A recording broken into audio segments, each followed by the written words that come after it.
Hi, everyone. This is Diana Bauer. Welcome to day 2 of the Future of Water Infrastructure and Innovation Summit. The plenary sessions for the summit are being recorded, including this one. If you do not wish to be recorded, please do not turn on your microphone. Yesterday, we brainstormed on what the future of water infrastructure out to 2050 might look like, how it might be different from today's, and talked about some technical barriers and opportunities along the way. We work from the perspective of individual technology areas ranging from desalination to water and wastewater, produced water, hydropower and conveyance, and then industrial water management. Today, we'll continue envisioning future water infrastructure, this time in a way that cuts across technology areas. So the aspects of the water infrastructure that you captured yesterday that are kind of going to go into your brainstorming today fall into categories such as adaptive systems, an integrated approach, advanced data and information for decision making, getting the cost and value of water right, and technology advance for flexibility and sustainability, particularly in distributed systems. Today, we'll consider cross-cutting topics that can create the environment to enable future water infrastructure, including regional water management, business models, workforce development, among other areas. But first, we'll have another visionary plenary speaker to help us think big. And it is my pleasure to introduce Michelle Wyman, who is Executive Director of the National Council for Science and the Environment, and who, back in the day, she worked at DOE. So it's a great honor for us to have her back today to speak. E.M. Gayak will be moderating questions at the end of Michelle's presentation. Please enter your questions in chat in your Zoom window. Thank you. Michelle? Thanks so much, Diana. I am first going to ask really quickly just to double check, make sure sound is good. Hopefully all of you can. Great. Thank you, Peter. You can see me, and I'm going to go ahead and share my screen now.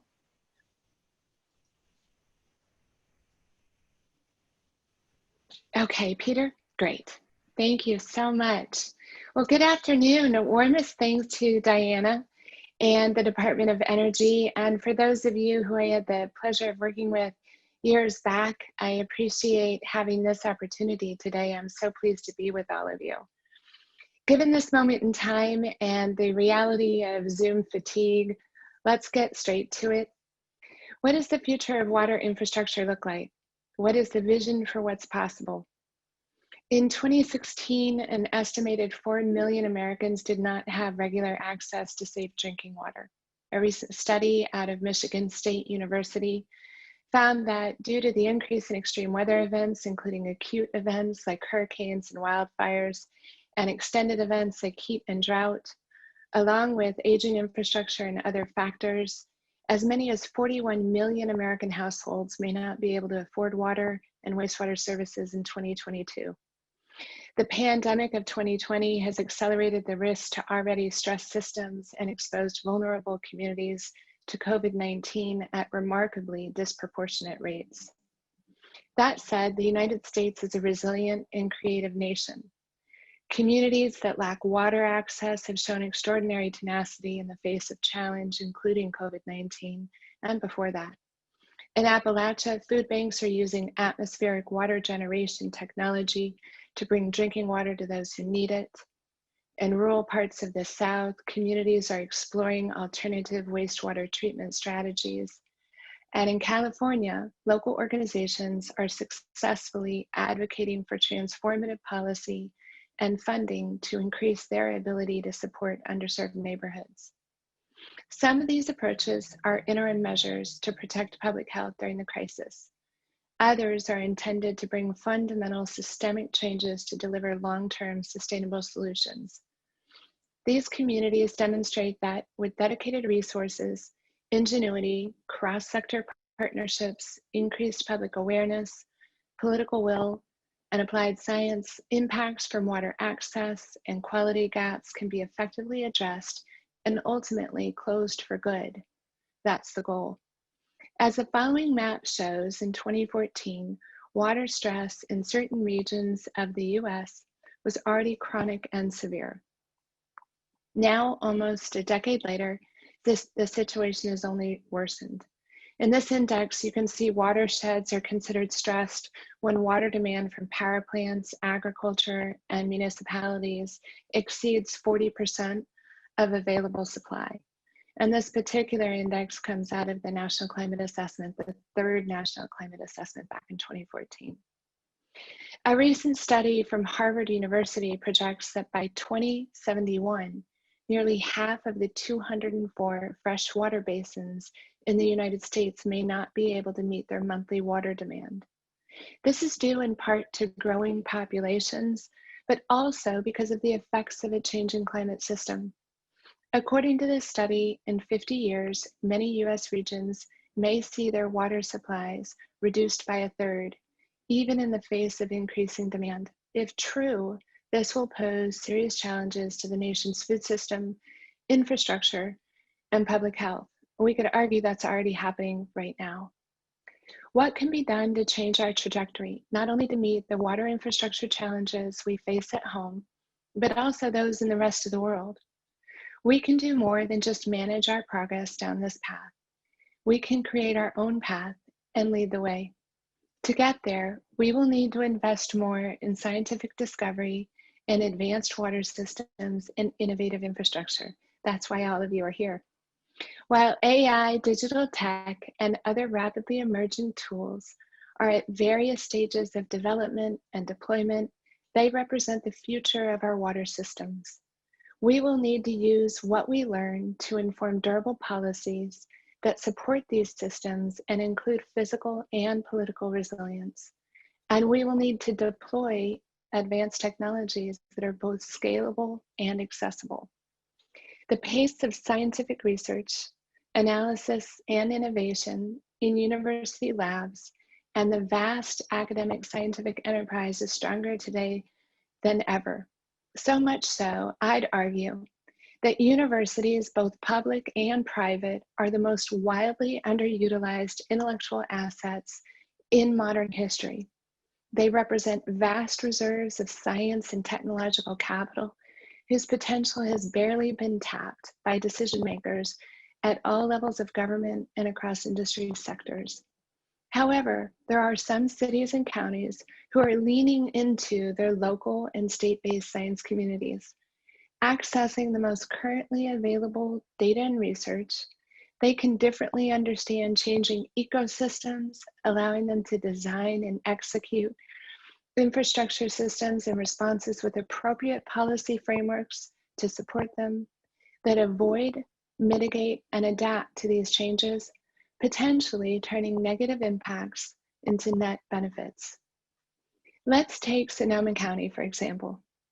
Located in wine country, upper Northern California, Sonoma Water, a municipal water utility owned and managed by Sonoma County, has a simple mission: to effectively manage the water resources in our care for the benefit of people and the environment through resource and environmental stewardship, technical innovation, and responsible fiscal management.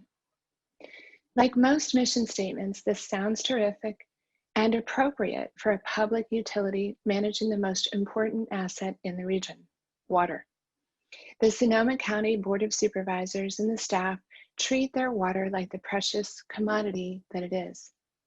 Over time, they have come to rely primarily on the academic science enterprise to help them understand the shifting dynamics of water and how those shifts pose opportunities and threats to the infrastructure, conveyance, and quality of the water itself.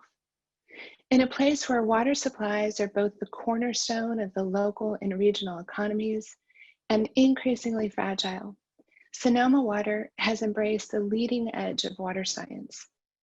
Most recently, this has led them to understanding and leveraging the data and knowledge that atmospheric rivers provide. Imagine a river in the sky. Perfect. With more than twice the water of the Amazon. Third time. It's called an atmospheric river. Atmospheric rivers are long, narrow bands of concentrated water vapor that produce major amounts of rainfall. Atmospheric rivers begin in the warm waters of the Pacific, where water evaporates into the air. When this humid air meets a Pacific storm, the water vapor is concentrated and driven toward the coast, becoming a fire hose of rainfall and wind. Once the atmospheric river reaches the coastal mountains and the inland Sierra, the collision squeezes additional rain and snow from the system. Atmospheric rivers are responsible for up to half of California's annual precipitation. Scientists at Scripps Institution of Oceanography have developed a new system that rates atmospheric rivers on a scale from 1 to 5. The rating system helps identify atmospheric rivers that are beneficial, such as those that replenish reservoirs, and ones that produce hazards like flooding. Understanding atmospheric rivers is key to improving weather forecasts for better managing water resources and predicting flood risk.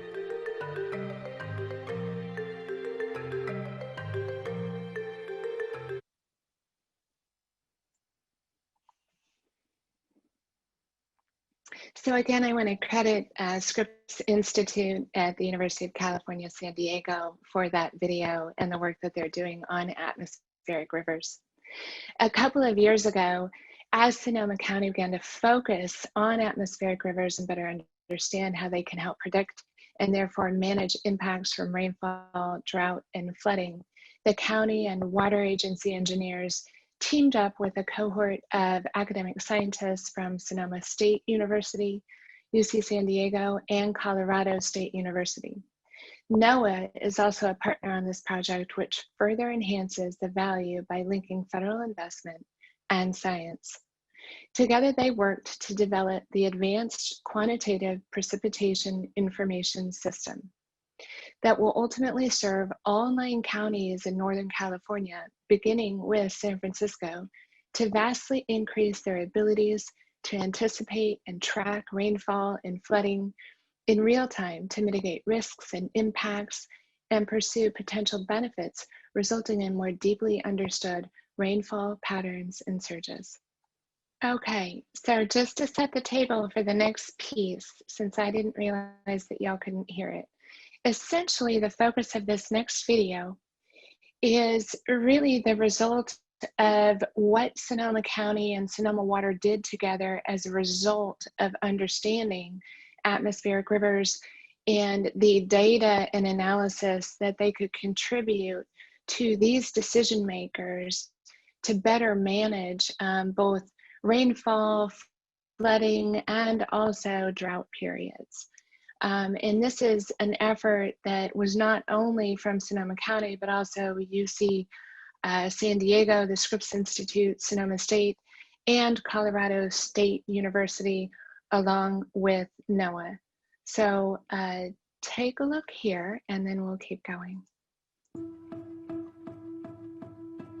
Hi there, I'm Shirley Zane. I'm a director on the Sonoma County Water Agency Board, and we're here out in the middle of Colorado, about an hour from Denver, at a site that has developed the most state-of-the-art radar.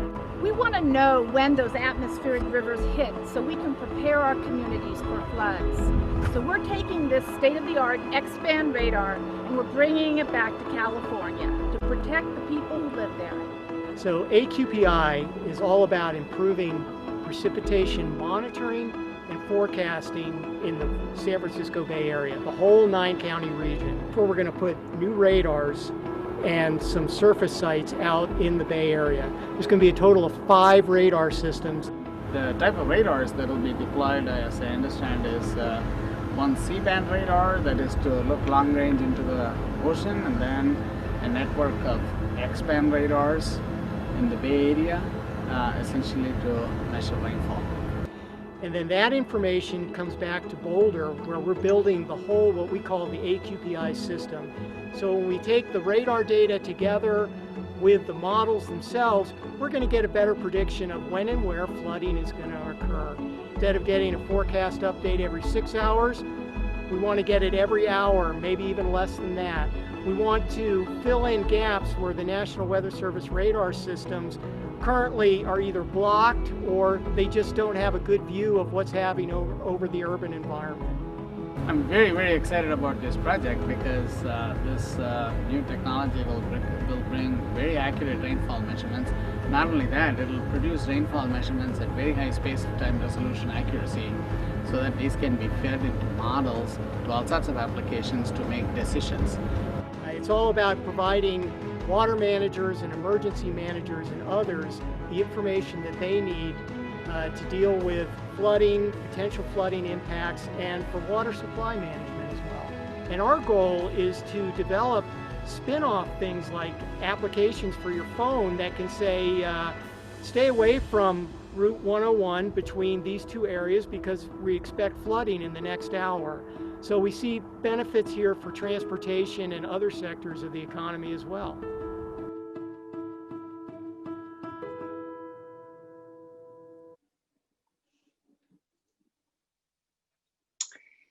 The AQPI is a terrific example of leveraging scientific discovery and forward-looking decision-making to innovate around fundamental and complicated problems. I've only got one more video that I'll play. I hope if there's a lag to the sound or anything, at least you can see and hopefully match it all up. These are some of the struggles of doing this remotely and not being able to see you all. So I appreciate everybody's patience with me. In Sonoma County, evidence-informed decision-making is not only responsive to the risks that atmospheric rivers pose, but also aims to harness the benefits that they can provide by better planning for predicted surges in rainfall and extended droughts. This is just one example of many where engineers, technologists, and scientists from academia and government paired with decision makers work to use science as their foundational guide to address critical issues. Changing weather and water patterns in Northern California threaten to overwhelm infrastructure systems and pose near existential risks to human and economic health in the near and the long term. We need only to look at the current news cycle highlighting this season's firestorms and the newly identified gigafires in California for reference. Instead of merely reacting to these threats, Sonoma Water partnered with this wide community in an effort to get ahead of the curve, managing the impacts of a changing world, and as a result are not only better off than they would otherwise be, but also better off than they were. So let me take now a minute to share some background about the National Council for Science and the Environment. This is the organization I work with. We're a DC-based 501c3 nonprofit.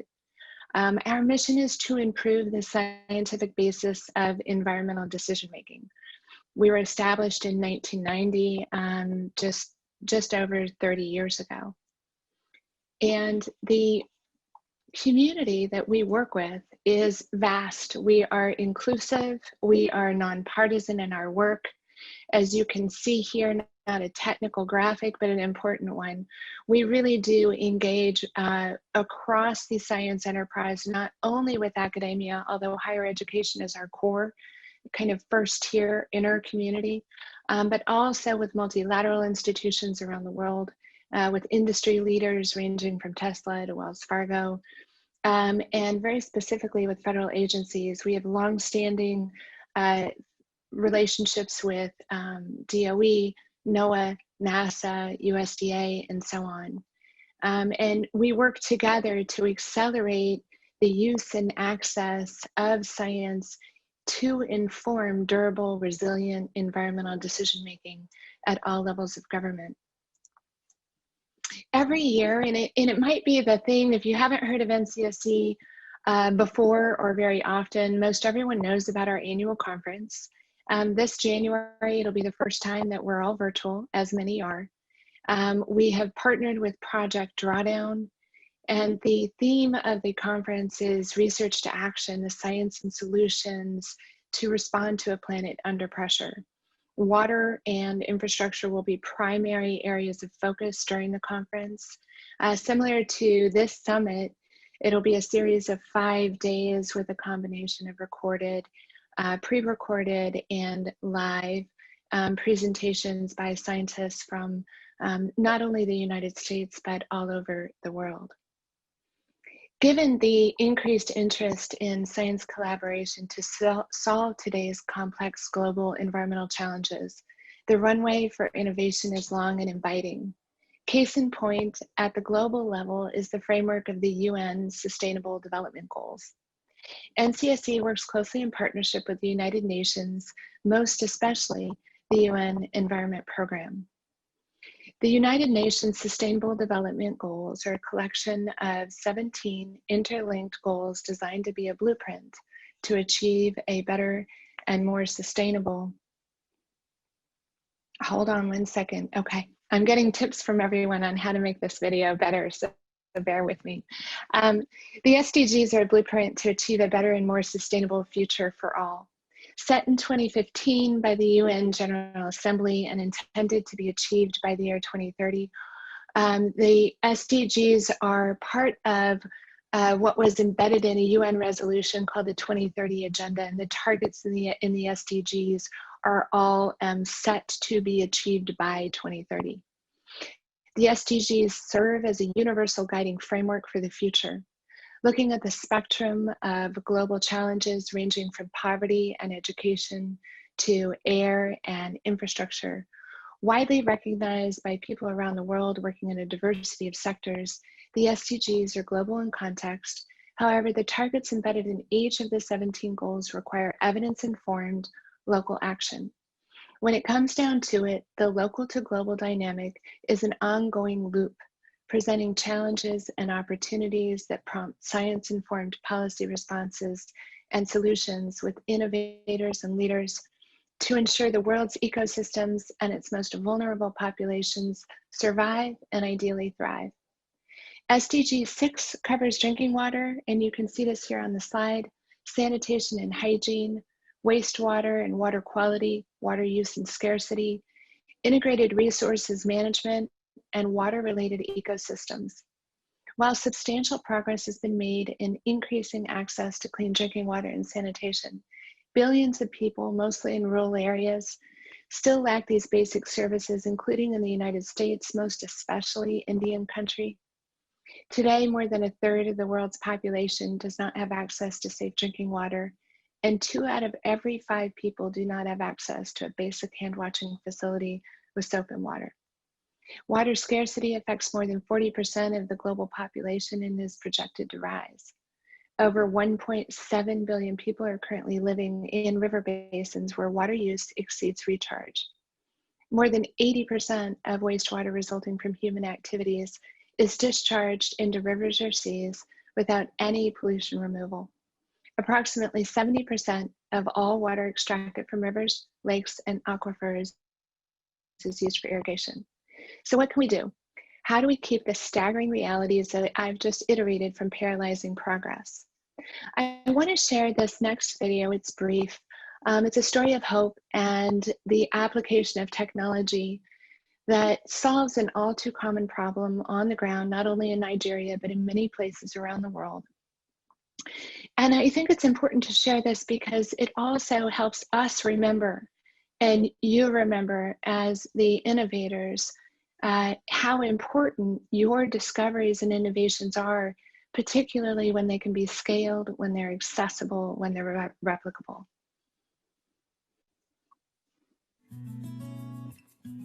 Peter, can you see it and hear it?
saboda shi ba za ka kula da su mai ya yi tsada da meye ba, babu, kawai in rana ya fita kawai za ka yi amfani da kayanka.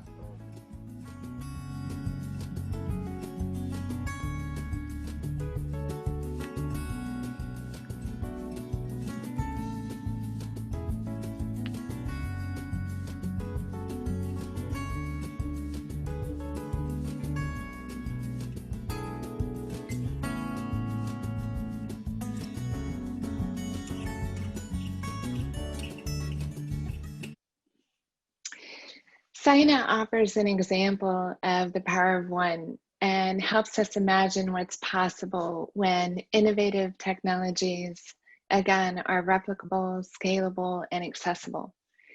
This is where collaboration, investment, political will, the human spirit, and just a bit of luck sprinkled on come in. Unlike climate change and other more controversial issues, water is widely recognized as a fundamental basic need, essential to all life as we know it. To avoid water wars and the cascading negative effects and threat multipliers that come with long-term scarcity, devastating floods, or both, it is precisely people like you, with partners like the DOE, national labs, universities, and industry who can lead us towards meeting local infrastructure needs while also working to solve water challenges at the global level.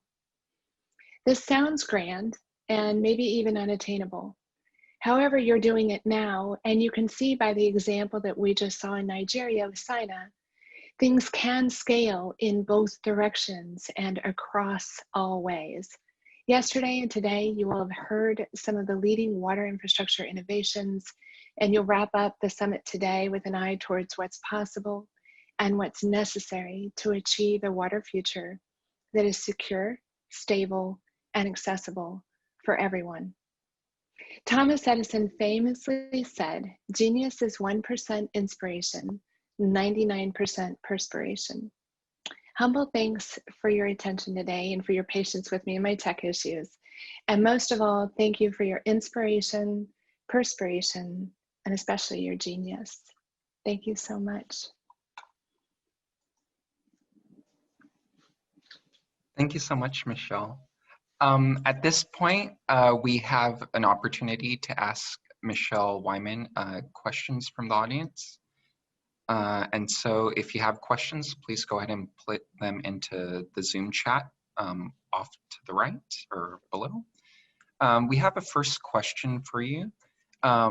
You mentioned that universities are underutilized. I was wondering if you can elaborate on like what else they can be doing so that they're more utilized.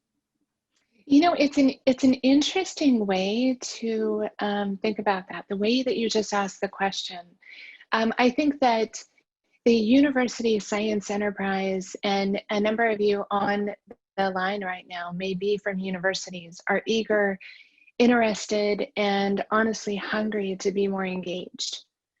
I think we need to together cultivate a different level of value and investment in facilitating the connections between the decision-making community and the academic science enterprise without having that be prompted by crises. Normally we see university scientists step in immediately when a hurricane hits or a wildfire is underway.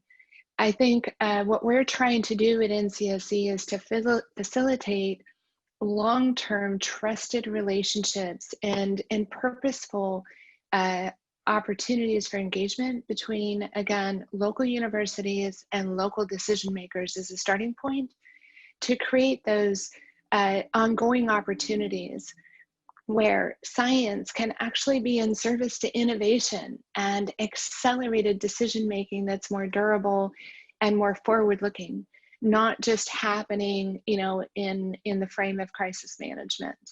This takes time, it takes effort, and it's certainly, again, something that we are working on regularly at NCSE. Our core community is our 2-year and 4-year universities, colleges, and community colleges.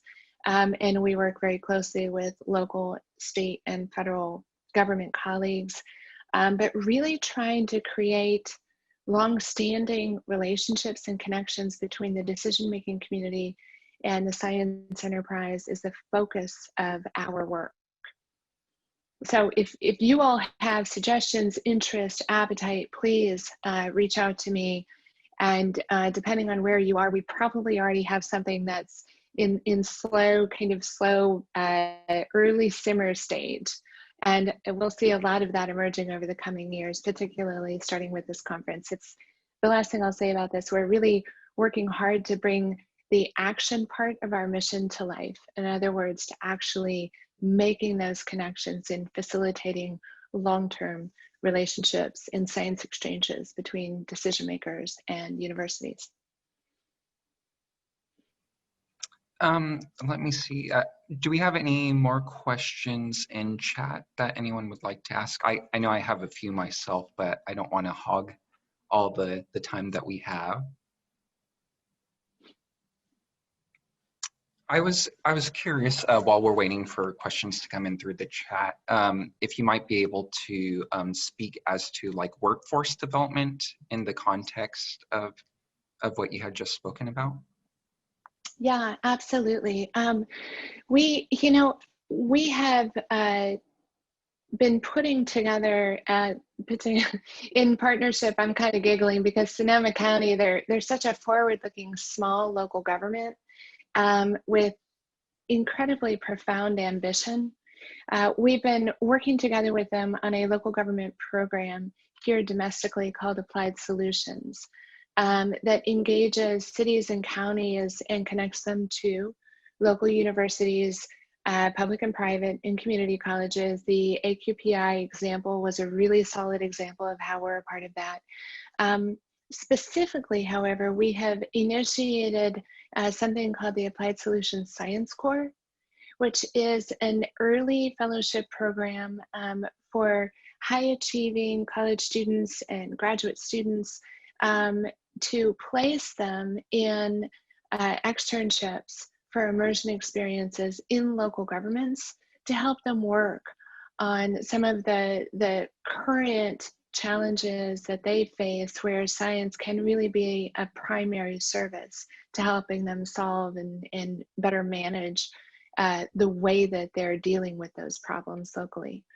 So again, that's called the Applied Solutions Science Corps. I know there are a number of other programs in the country that do similar engagement opportunities, but I think we also need to see an increased national value for these engagement opportunities. And again, when I say that universities are wildly underutilized intellectual science assets, I think there is a lot more appetite by the scientific community and universities than the decision-making community really realizes. During the early weeks of the pandemic back in late March and April, the number of phone calls we were fielding at NCSE from university colleagues, epidemiologists, to name a few, really jumping up and down, eagerly waiting for decision makers, people in the community to contact them. It was profound. And looking for opportunities where going beyond the press, you could actually deliver a cohort of scientists who really understand the local context of a challenge and the local risks that that challenge poses. That opportunity is huge. so we're focused on that. We're a small shop, so we very much look for partnership and invite that, and welcome any ideas or opportunities for collaboration in helping to accelerate that. It's really one of the biggest lessons that has come out of the pandemic for us. Thank you. I believe we have another question.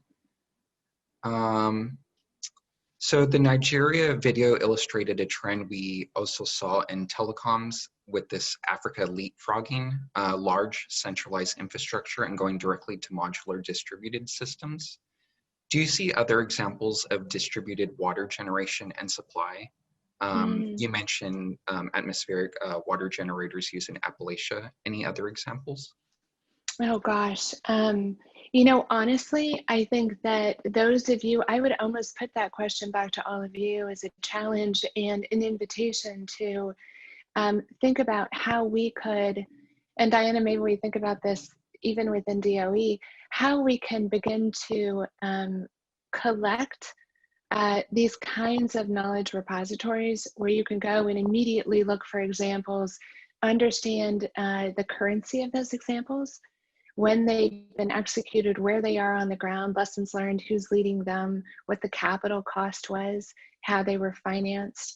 Obviously, the context for a domestic example in Appalachia, that was actually the reference that I made to the water system in Appalachia was funded by the Appalachian Regional Council. And then, of course, the example in Nigeria was completely different. And it was funded through a combination of World Bank money, Nigerian investment from the country itself, and then on the ground scientists who were a cohort from a number of different international NGOs. And I think, you know, one of the reasons that I shared that is I'll say it again, you heard me say this in my remarks, we at NCSC, a lot of what we think about when we choose examples to highlight are if they are replicable, scalable, and also accessible. So the technologies are accessible technologies, even if they're not, you know, the highest functioning version of the discovery, they can still help satisfy the needs serving that particular place in that context. Thank you. Since you spoke directly to me, I'm just going to respond. Oh, yeah. So I think one interesting aspect, you know, sort of one thing embedded in the question from Peter is, are there opportunities to almost take advantage of folks that, and take advantage is the wrong expression, but you know, we have other areas that maybe don't already have existing water infrastructure, and so therefore they're starting from scratch to build their infrastructure. And are there ways to learn for us from them? And so this distributed infrastructure, modular distributed infrastructure is an example, but there might also be other examples. That was, yeah, and I think that probably DOE would be interested in engaging on those sorts of questions. Agreed. And I think, Diana, and this is fun, isn't it, for all of you? It's the new way of engaging together. It's so different than being together in a room. I really appreciate everyone being on the screen. You know, again, I think this is a perfect opportunity where the university sector would be so responsive to an invitation to share what they know based on their local place about technologies already being practiced, being applied, what's worked, what hasn't, and also, of course, what it's cost to get it done, what the policy sets are required to support those technologies. You know, I think we really should think about that as one outcome in the context of this summit and how to scale innovation.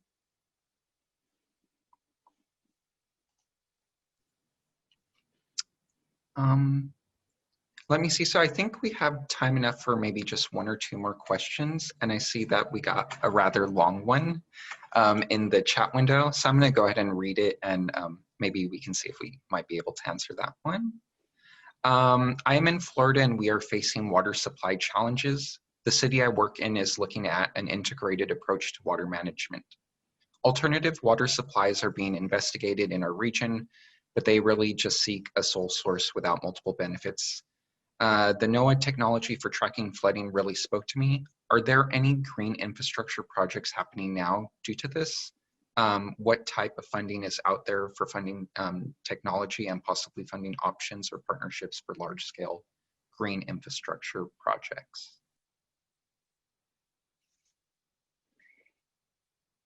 You know, let me take a part of that question. As far as the types of funding available, I almost, I don't want to put federal colleagues on the spot, but I would almost kind of look to our federal colleagues, not as the only funding source, but certainly as a strong anchor to put together a strong portfolio of funding that includes also, I think, financing as a strong option.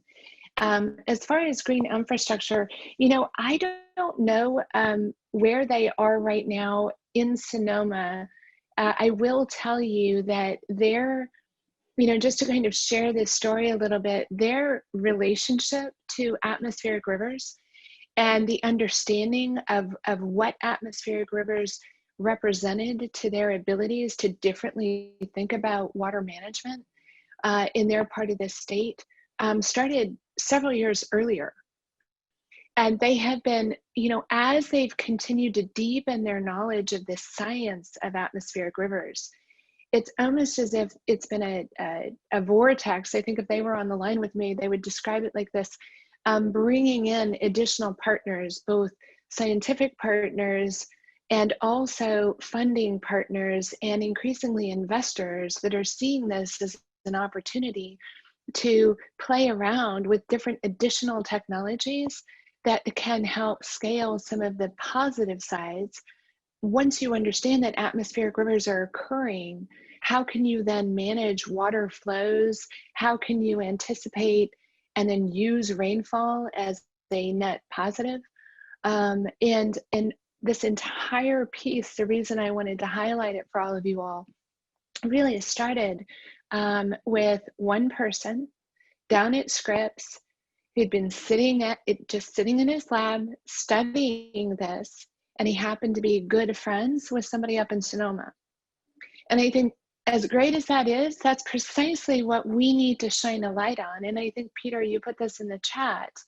I don't know that I would agree calling it the ivory tower pathology, but let's say that we definitely need to break down some of the walls that over the nation's history, and I would say it's not limited to the United States, kind of the walls that have erected between the university science enterprise and the communities where those universities are located. And those barriers are so strong. I don't think that the underutilization is because people don't want to learn and people don't want to understand or know how to make use of the research and analysis that's happening on campuses and in labs. I think it's because they don't know how to engage and how to make those approaches. And I do think that there's a third party, and I say this not only about NCSE, I think it'll take way more than a village.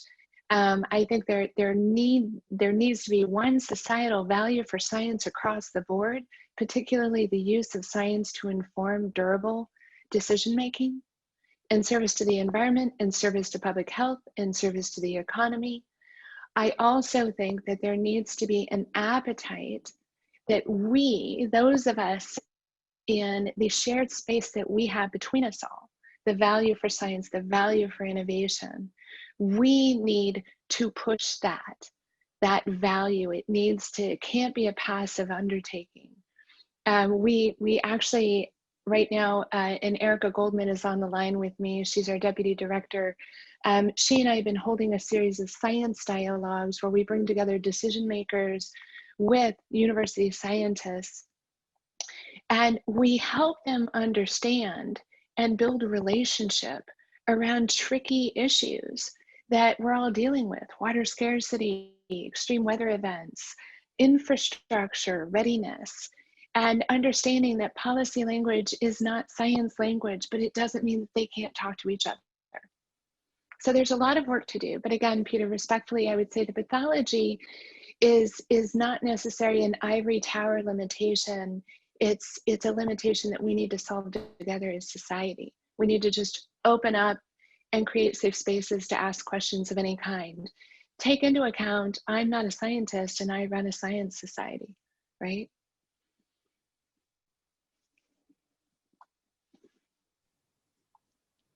Well, thank you so much for your talk, and thank you so much for asking the questions from the audience, Michelle. I learned a lot, and I have a lot more to learn after this talk too, and definitely to engage more with policymakers as well. With that, I'm gonna throw it over to Diana Bauer, our Master of Ceremonies, to determine where we're going next, which I think might be a break. Yes, thanks Ian. Thanks very much, Michelle. Thanks, Peter. And thanks to all of you for the conversation in the chat. I think the conversation about kind of breaking down the silos among our different our different organizations, our different roles, I think is important.